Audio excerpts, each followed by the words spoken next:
Okay.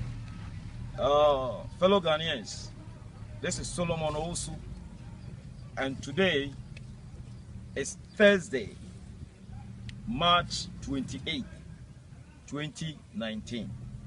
Thursday, March 28, 2019. I came from the United States 5 days ago.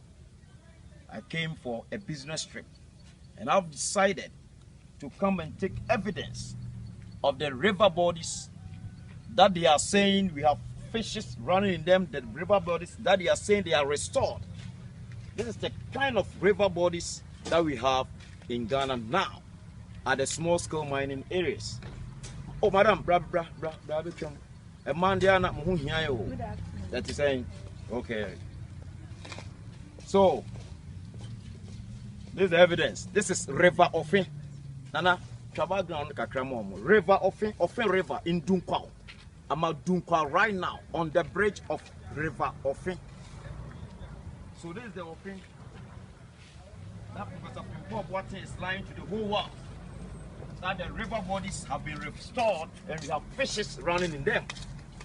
Can a fish live in this river? Look at how polluted it is.